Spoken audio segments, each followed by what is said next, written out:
Welcome investors, आप सभी का एक नए वीडियो में स्वागत है। और ये काफ़ी इंटरेस्टिंग वीडियो होने वाला है क्योंकि ये वीडियो में हम करंटली जो सबसे बूमिंग सेक्टर है, सबसे फास्ट ग्रोइंग सेक्टर है, इसके बारे में डिटेल में डिस्कस करेंगे। ये एक डीप डाइव वीडियो होगा जिसमें हम सोलार इंडस्ट्री के बारे में डिटेल में डिस्कस करेंगे। तो यदि आप इंडिया में रिन्यूएबल एनर्जी की कैपेसिटी देखोगे तो 2009 में वो सिर्फ 48 गीगावाट्स की थी, जो इंक्रीज हो गए 2024 तक लगभग 145 गीगावाट्स की हो गई है। और इसमें से लगभग 50% जो है दैट इज सोलार, यानी लगभग 82 गीगावाट्स की जो कैपेसिटी है वो सोलार की है। यदि आप गवर्नमेंट ऑफ इंडिया के टारगेट्स देखोगे फॉर रिन्यूएबल एनर्जी सेक्टर, तो लगभग वो 2030 तक they are planning to reach 500 gigawatts. यदि आप देखोगे तो उसमें से जो सोलार होगा that would be about 280 gigawatts, and 280 में से करंटली लगभग 80 गीगावाट्स की जो कैपेसिटी है दैट इज करंटली ऑपरेशनल, या वो कैपेसिटी ऑलरेडी बिल्ट हो चुकी है। ग्लोबली भी यदि आप देखो तो सोलार इंडस्ट्री में काफी हैवी कैपेसिटी आ रही है। 2023 में ग्लोबली लगभग 346 गीगावाट इतनी नई एडिशनल कैपेसिटी आई थी। एंड ये कैपेसिटी आने के बाद टोटल जो ग्लोबली इंस्टॉल कैपेसिटी है वो लगभग 1700 गीगावाट्स के आसपास गई है। इसके अलावा यदि आप देखो तो 2030 तक ग्लोबली ये प्लान है कि जो टोटल इंस्टॉल कैपेसिटी होगी सोलार की that would be about 7200 gigawatt, यानी एक मैसिव यहाँ पर सोलर की कैपेसिटी आने वाली है going ahead in future years. इसीलिए इंडियन जो कंपनीज है they also can have a very good opportunity on the exports for solar cell and solar modules. हम आगे जाके सोलार सेल्स क्या है, मॉड्यूल्स क्या है, कंप्लीट मैन्युफैक्चरिंग कैसी होती है, कौन कौन से प्लेयर्स है यहाँ पर इंडिया में जो डोमिनेंट प्लेयर्स है, ये सब के बारे में डिटेल में लिखेंगे। इसके अलावा जो गवर्नमेंट की पॉलिसीज क्या है जिसके वजह से ये जो सेक्टर है इसमें करंटली टेलविंड्स आई है, चाइना का क्या इम्पैक्ट आ सकता है ये सेक्टर में। तो बहुत ही एक डिटेल और इंटरेस्टिंग वीडियो होगा, तो जरूर ये जो वीडियो है वो कंप्लीट देखिए।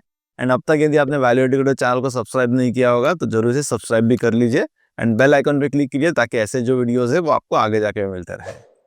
तो पहले तो हम ये देख लेते हैं कि ये जो मैसिव कैपेसिटी बिल्डअप हो रहा है रिगार्डिंग सोलार, वो सिर्फ सोलार सेक्टर में ही क्यों हो रहा है।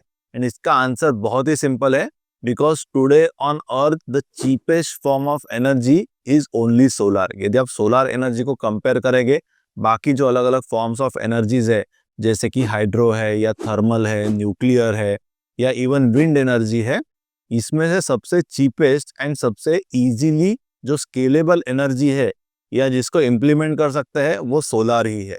विंड भी आप देखो तो रिन्यूएबल एनर्जी है, बट विंड एनर्जी रिलेटेड कुछ चैलेंजेस है फॉर स्केल अप, बिकॉज आप जो विंड मिल्स है वो कहीं पर भी यहाँ पर लगा नहीं सकते हैं। But that is not the case with solar. Solar आप यहाँ पर आपके रूफटॉप में लगा सकते हो, घर पे या फैक्ट्रीज में लगा सकते हो या फार्म्स में लगा सकते हो। तो इंडिया में सोलार के इम्प्लीमेंटेशन रिलेटेड बहुत चैलेंज नहीं है, because India has very good solar irradiance. तो इसके बारे में हम आगे जाके डिटेल में देखेंगे कि ये क्या होता है and will compare it with the other countries.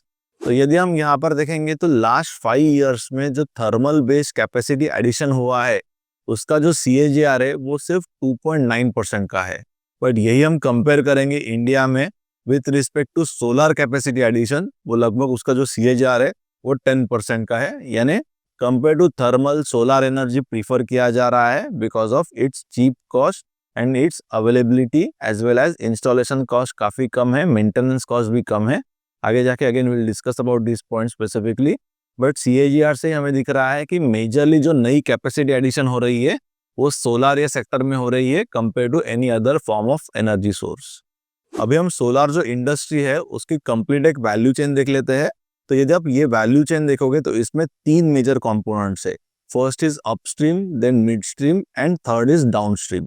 तो let's start with the upstream. तो अपस्ट्रीम में बेसिकली रॉ मटेरियल या जो बेसिक मटेरियल है उसकी मैन्युफैक्चरिंग होती है, एंड बाद में जो सोलार सेल्स होते हैं उसको मैन्युफैक्चर किया जाता है, एंड बाद में सोलार मॉड्यूल्स में कन्वर्ट किया जाता है। So all these 3 things come together in the section of upstream. Upstream के बाद आ जाता है मिडस्ट्रीम, यहाँ पर जो अलग अलग सोलार पैनल्स है इसकी असेंबली होती है and development of balance of plant होता है। इसके बाद में आप देखो तो डाउनस्ट्रीम आ जाता है जहाँ पर जनरली EPC प्लेयर्स आते हैं, यानी एक्चुअल में इम्प्लीमेंटेशन होता है ये जो प्लांट्स है on ground. And downstream also consist of operation and maintenance, यानी एक बार वो प्लांट लग गया उसके बाद में उसका ऑपरेशंस या मेंटेनेंस करने का भी जो आप देखो तो फंक्शनिंग होता है, वो डाउनस्ट्रीम ये कैटेगरी में होता है। तो these are the 3 basic categories of the solar value chain. So let's understand more about the जो अपस्ट्रीम है, उसमें अलग अलग क्या कंपोनेंट्स आते हैं या क्या यहाँ पर प्रोसेस फॉलो किया जाता है to manufacture solar cells and solar modules. तो यदि आप सोलर सेल या सोलर मॉड्यूल का बेसिक रॉ मटेरियल देखोगे तो that is polysilicon, and it is high purity and fine grain crystalline silicon product. और ये polysilicon depending on method of production rods या बीड्स के फॉर्म में होता है।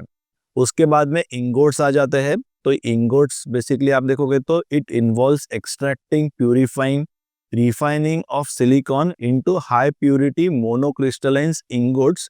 और ये जो प्रोसेस है that is highly energy consuming. बाद में ये जो इंगोट्स होते हैं उसको थिनली स्लाइस वेफर्स में कन्वर्ट किया जाता है, एंड वेफर से बाद में सेल बनते हैं। बट सेल मैन्युफैक्चरिंग ये काफ़ी क्रिटिकल एंड कॉम्प्लेक्स प्रोसेस है, जिसमें काफ़ी ब्रेकेज भी होता है। लगभग 8 to 10% का ब्रेकेज होता है, and which actually leads to losses of 5 to 7%। And finally module आ जाता है which is manufactured out of cell. General in module manufacturing automation plays a very key role, and ये प्रोसेस में सारे जो सेल्स है उसको कनेक्ट किया जाता है in series and converted with protective layers and framing them for durability and installation. तो ये सारे कंप्लीट डिटेल्स हो गए for manufacturing any particular solar cell या सोलर मॉड्यूल जो अपस्ट्रीम में जाता है।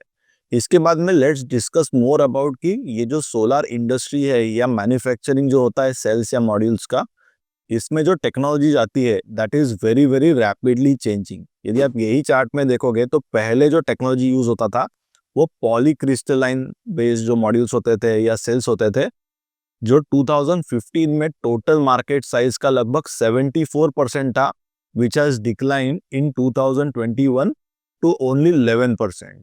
And industry has shifted from polycrystalline based cells to monocrystalline cells. तो यही पीरियड में यदि आप देखो तो जो मोनोक्रिस्टलाइन का मार्केट शेयर लगभग 23% का था, जो आज लगभग 74% का है। तो मोनोक्रिस्टलाइन में आप देखोगे तो जो टोटल एफिशिएंसी है it is better compare to polycrystalline. But आगे जाके इन फ्यूचर ये मोनोक्रिस्टलाइन सेल्स है वो भी रिप्लेस हो जाएगी विथ न्यूअर टेक्नोलॉजी। और न्यूअर टेक्नोलॉजी में यदि आप देखोगे तो टॉपकॉन हो गया या एचजीटी बेस्ड जो टेक्नोलॉजीज है वो आ रही है। वारी एनर्जीज का यदि आप कॉन कॉल सुनोगे तो उन्होंने मेंशन किया है कि उनकी जो नई कैपेसिटी है लगभग 5.4 गीगावाट्स की, वो पर्टिकुलरली सेल के लिए कैपेसिटी लेके आ रहा है। उसमें से 1.4 जो होगी that will be based out of monocrystalline, and लगभग 4 गीगावाट्स की जो सेल मैन्युफैक्चरिंग है that they will be doing with the Topcon based यहाँ पर जो टेक्नोलॉजी है which is the very new technology. आप यहाँ पर तीनों अलग अलग टेक्नोलॉजीज का कंपैरिजन देख सकते हो, जिसमें मोनोक्रिस्टलाइन आ गया, इसके अलावा टॉपकॉन है, एंड द न्यूएस्ट टेक्नोलॉजीज एसजेटी। तो जैसे जैसे टेक्नोलॉजी में इंप्रूवमेंट होता है वैसे ही वो जो एफिशिएंसी होती है वो पर्टिकुलर मॉड्यूल की वो इंक्रीज होती है। इफिशियंसी यानी वो पर्टिकुलर टाइम पीरियड के लिए जो सोलर रेज आ रहे हैं वो रेज से कितना कन्वर्जन हो रहा है एनर्जी में या इलेक्ट्रिसिटी में। जितना ज़्यादा कन्वर्जन होगा वो पर्टिकुलर सेल का एफिशिएंसी उतना ही ज़्यादा होगा। इसके बाद में क्विकली और एक सोलर रिलेटेड जो टर्म है इसके बारे में देख लेते हैं, जिसका नाम है सोलर इरेडियंस। तो सोलर इरेडियंस इसका मतलब पावर पर यूनिट एरिया या इसको सरफेस पावर डेंसिटी भी कहा जाता है। यानी वेरी सिंपलर टर्म्स में वो पर्टिकुलर एरिया में सोलर की वो समय के लिए कितनी रेज आ रही है, जितनी ज़्यादा रेज आएगी उतना ही ज़्यादा आप देखो तो पावर में या इलेक्ट्रिसिटी में कन्वर्जन होगा। इंडिया में यदि आप देखो तो जो सोलर रेडियंस है for particular year that is about 5000 trillion kWh। And यहाँ पर आप कंपैरिजन देख सकते हो विद अदर कंट्रीज जैसे कि जर्मनी हो गया या यूएस हो गया। तो India has a much better solar irradiance even with respect to China also. अभी हम देख लेते हैं कि why solar energy is better compare to any other form of energy. एक क्विकली कंपैरिजन देख लेते हैं। तो यदि हम कंपेयर करेंगे solar energy, wind energy and hydro electric power को, तो यहाँ पर इनिशियल कॉस्ट ऑफ जो इंस्टॉलेशन है that is decreasing in case of solar because it is getting more accessible globally. काफ़ी यहाँ पर चाइना के पास हैवी कैपेसिटीज है, इसके वजह से भी सोलर का जो टोटल इंस्टॉलेशन कॉस्ट है वो लगभग 80% डिक्रीज हुआ है in last about 7 to 10 years। Wind energy में सोलार के कंपैरिजन में जो इंस्टॉलेशन कॉस्ट है वो ज़्यादा है, एंड हाइड्रो इलेक्ट्रिक में भी यदि आप देखोगे तो सिग्निफिकेंट कंस्ट्रक्शन कॉस्ट आ जाती है। If you compare the second point based on the maintenance requirement, तो सोलार एनर्जी में मेंटेनेंस रिक्वायरमेंट भी काफ़ी कम होती है, इसीलिए वो काफ़ी कॉस्ट इफेक्टिव है। विंड एनर्जी में it can B complex and expensive, and in case of hydro electric power it can be moderate and depends on the location for the maintaining that particular plant. Environmental impact में यदि आप देखोगे तो solar energy related काफ़ी लो environmental impact है and minimal disruption होता है for the environment. Wind energy में कुछ इश्यूज आ सकते हैं रिगार्डिंग नॉइज, एंड इसीलिए जो इम्पैक्ट है that can be moderate. In hydro electric power station that impact can be very high because there can be significant disruption on the ecosystem. If we compare the different form of energy with respect to scalability, then solar energy is very scalable. Wind energy को scalability के लिए कुछ challenges आ सकते हैं because wind energy produce करने के लिए actual में जो speed का wind चाहिए that is not available everywhere. इसके अलावा proper location होना is also very very important in case of wind energy. Hydroelectric power में यदि आप देखोगे तो it is restricted by the water resources availability.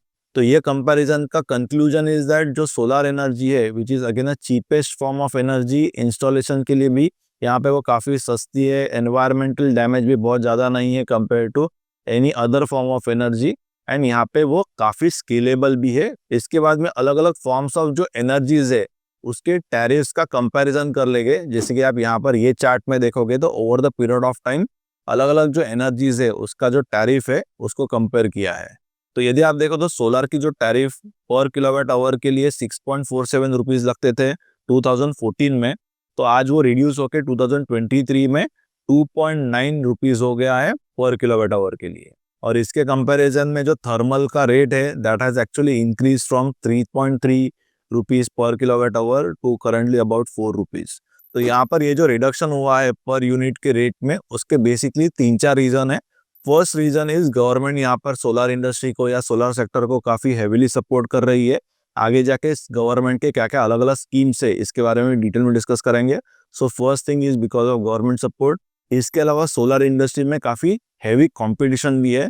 China is a biggest player and China के पास वर्ल्ड की सबसे ज़्यादा कैपेसिटी है for solar cell and solar module manufacturing. तो जितना कॉम्पिटिशन इंटेंस होगा एक पर्टिकुलर सेक्टर में उतना ही फाइनल प्रोडक्ट का जो प्राइस है वो यहाँ पर काफ़ी कम हो जाएगा and it can be very beneficial for the consumers. And इसके अलावा जो third and very important factor is improvement in technology. जैसे कि मैंने आपको पहले बताया कि initially we were using polycrystalline based cells which has converted to monocrystalline, going ahead will be switching to TOPCon and HJT. तो जैसे जैसे टेक्नोलॉजी में एडवांसेस होते हैं वैसे ही जो इफिशियंसी है वो पर्टिकुलर मॉड्यूल की या सेल की वो इंक्रीज होती है, एंड इसी वजह से जो टोटल कॉस्ट होती है इंस्टॉलेशन की वो भी कम हो जाती है। So these are the generally 3 important factors जिसके वजह से over the period of time जो सोलर इंस्टॉलेशन की कॉस्ट है या टैरिफ है पर यूनिट के वो सिग्निफिकेंटली रिड्यूस हुए हैं। Another very very important point related to solar energy is that यदि आप देखो तो कंस्ट्रक्शन का जो टाइम है वो सोलर के लिए काफ़ी कम लगता है विथ रिस्पेक्ट टू कोल हो गया या विंड हो गया। कोल में यदि आप देखोगे तो लगभग 4 इयर्स का टाइम लगता है, विंड एनर्जी लगभग 1.5 इयर्स का टाइम लगता है। बट यदि आप सोलर एनर्जी देखोगे तो वो जो प्लांट है सोलर प्लांट वो हार्डली 6-8 मंथ्स में यहाँ पर सेटअप हो सकता है and energy generation can be started. यदि आप पे बैक भी देखोगे जनरली कोई भी एक सोलर पावर बेस्ड जो सिस्टम होती है उसका पे बैक हार्डली 3 साल का होता है which is very very efficient and most economical. इसके बाद में ये सेक्टर को जो ड्राइव करने वाला सबसे इम्पोर्टेंट फैक्टर इंडिया में है that is because of the government policies. तो अलग अलग गवर्नमेंट पॉलिसीज का क्विकली एक इंट्रोडक्शन ले लेते हैं। So let's start with understanding of the first policy जो प्रोडक्ट लिंक इंसेंटिव स्कीम है या पीएलआई स्कीम जिसको कहा जाता है। तो सोलर सेक्टर में पीएलआई स्कीम का आप देखो तो इम्प्लीमेंटेशन हुआ है। ये पीएलआई स्कीम के अकॉर्डिंगली जो इंसेंटिव मिलेगा जो solar cell and solar modules का मैन्युफैक्चरिंग करते हैं and it is based on annually वो कितना प्रोड्यूस करते हैं उसके ऊपर एक परसेंटेज कैलकुलेट किया जाता है एंड मैक्सिमम भी इसके कुछ लिमिट्स है। यदि आप देखो तो सोलर मॉड्यूल के लिए पर वैट के लिए 400 रुपीज तक इसको कैप किया है जो इंसेंटिव है, एंड सोलर सेल्स के लिए it is cap till 150 rupees per watt. और ये जो प्रोडक्ट लिंक इंसेंटिव या पीएलआई स्कीम है, इसको 2 ट्रांचेस में इंप्लीमेंट किया जा रहा है। जो फर्स्ट ट्रांच है दैट इज अबाउट 4,500 करोड़ के जो इंसेंटिव्स है, एंड जो सेकेंड ट्रांच है इसमें 19,500 करोड़ के इंसेंटिव्स दिए जा रहे हैं। इसके बाद में गवर्नमेंट ऑफ इंडिया ने सोलर सेक्टर यानी solar modules as well as solar जो सेल्स है, इसके ऊपर कुछ बेसिक कस्टम ड्यूटी लगाई है। सोलर मॉड्यूल्स में बेसिक कस्टम ड्यूटी यदि आप देखो तो लगभग 40% की है, एंड सोलर सेल्स में यही जो ड्यूटी है वो लगभग 25% की है, and that is irrespective of any particular country. यहाँ पर सोलर मॉड्यूल्स में ज़्यादा कस्टम ड्यूटी इसीलिए लगाई है बिकॉज इंडिया में करंटली मेजोरिटी ऑफ जो कैपेसिटीज है that is regarding solar module manufacturing, और आगे जाके सोलर सेल्स की भी कैपेसिटीज आ रही है, but currently there are very few player जिनके पास जो कैपेसिटीज है दया ऑपरेशनल, जैसे कि प्रीमियर एनर्जीज हो गई या वेबसल हो गया, बट काफ़ी कम प्लेयर है। बट आगे जाके डेफिनेटली सोलर सेल्स रिलेटेड भी यदि आप देखोगे तो एक ह्यूज कैपेक्स का यहाँ पर एक साइकिल चल रहा है, और कैपेसिटीज जो है वो आने वाले 2-3 ईयर्स में मैसिव कैपेसिटीज इंडिया में आ सकती है रिगार्डिंग सोलर सेल मैन्युफैक्चरिंग। इसके बाद में let's discuss about ALMM which is approved list of module manufacturers. तो यहाँ पर यदि आप देखो तो गवर्नमेंट ऑफ इंडिया ने एक लिस्ट तैयार की है लगभग जिसमें 80 मॉड्यूल मैन्युफैक्चरर्स है, एंड यदि आपको एक पर्टिकुलर सोलर प्लांट लगाने में कुछ इंसेंटिव चाहिए गवर्नमेंट से, तो आपको यही लिस्ट में से जो 80 मैन्युफैक्चरर्स है रिगार्डिंग सोलर मॉड्यूल, उनसे ही मॉड्यूल लेने हैं। यदि आप इंपोर्ट करके मॉड्यूल लेते हो तो आपको ये इंसेंटिव्स नहीं मिलेंगे। तो यहाँ पर हर तरीके से government of India is planning to boost the domestic production of modules as well as cells. तो करंटली ALMM जो है that is only applicable for the module manufacturers, but going ahead from next year it will be applicable for the solar cell manufacturing also, that will be upcoming policy।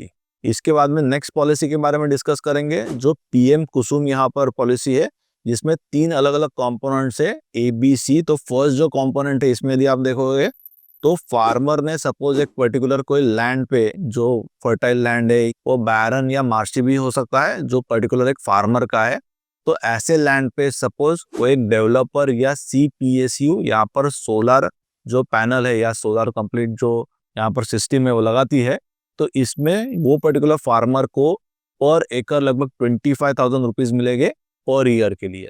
Suppose farmer खुद ही ये जो solar panels है उसको लगाता है तो उसको 65,000 rupees मिलेंगे पर एकड़ के लिए पर एनम में।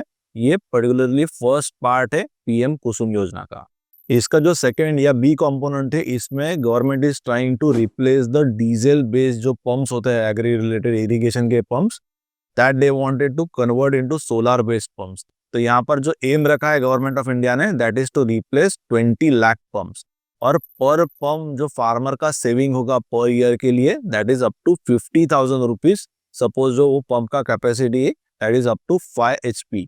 और ये PM कुसुम योजना में कंपोनेंट C भी है जहां पर जो पंप्स करंटली डायरेक्टली ग्रिड को कनेक्टेड है इलेक्ट्रिक ग्रिड को, तो ये केस में सपोज फार्मर खुद का सोलर प्लांट डालता है तो यहाँ पर उसको 30% सब्सिडी मिल सकती है।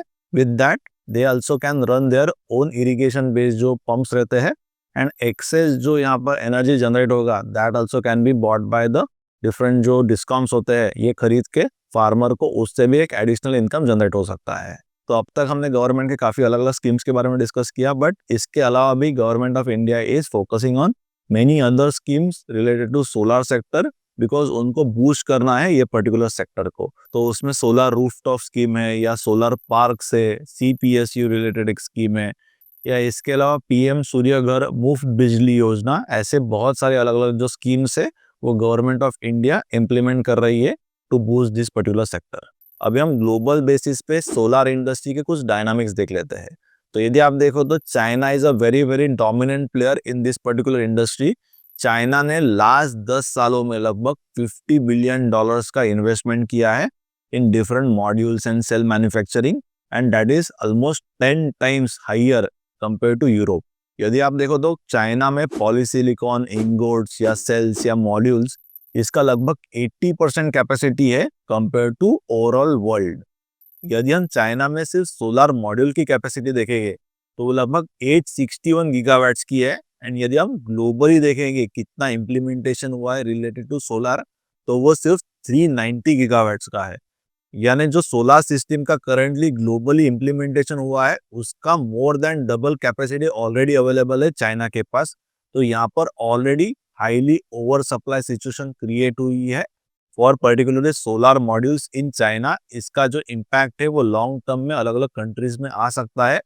इंडिया में यहाँ पर हाईली प्रॉफिटेबल ये कंपनीज क्यों है, यदि आप particularly solar cell manufacturing companies देखेंगे, इसके बारे में आगे जाके भी और डिटेल में डिस्कस करेंगे।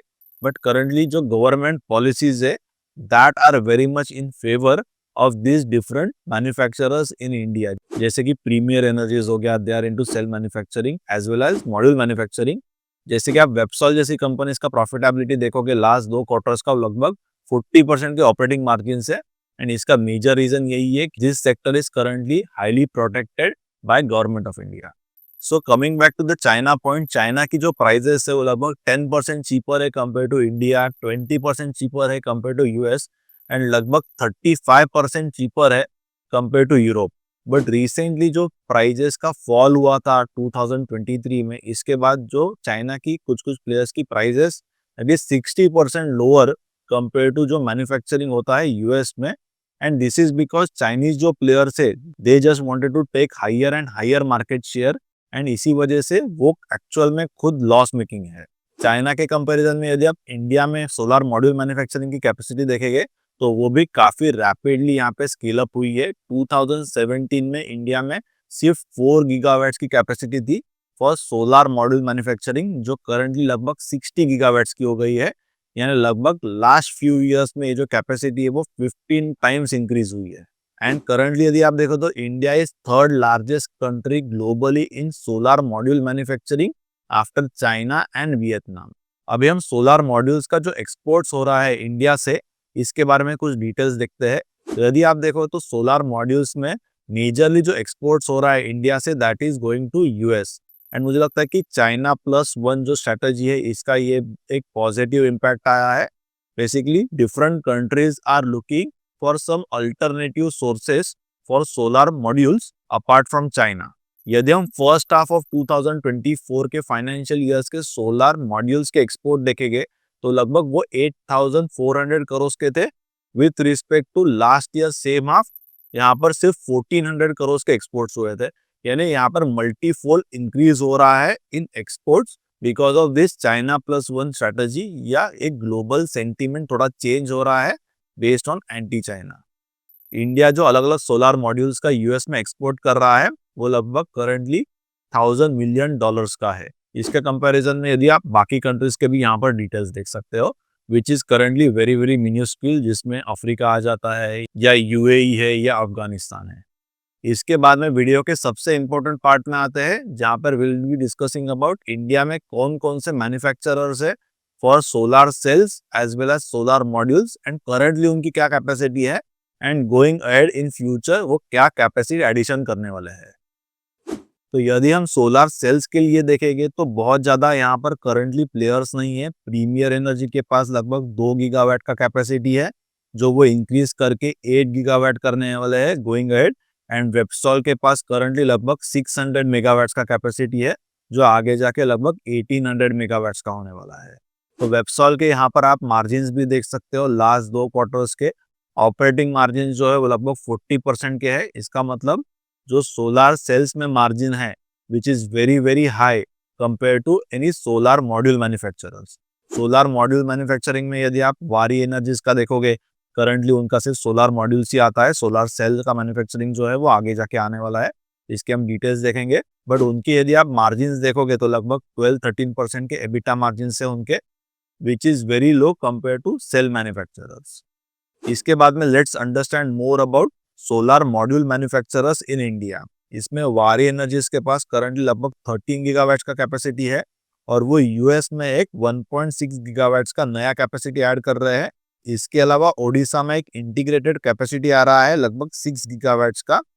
तो ये सारे कैपेसिटीज आने के बाद उनका टोटल सोलार मॉड्यूल का जो कैपेसिटी हो जाएगा which will increase to 21 gigawatts.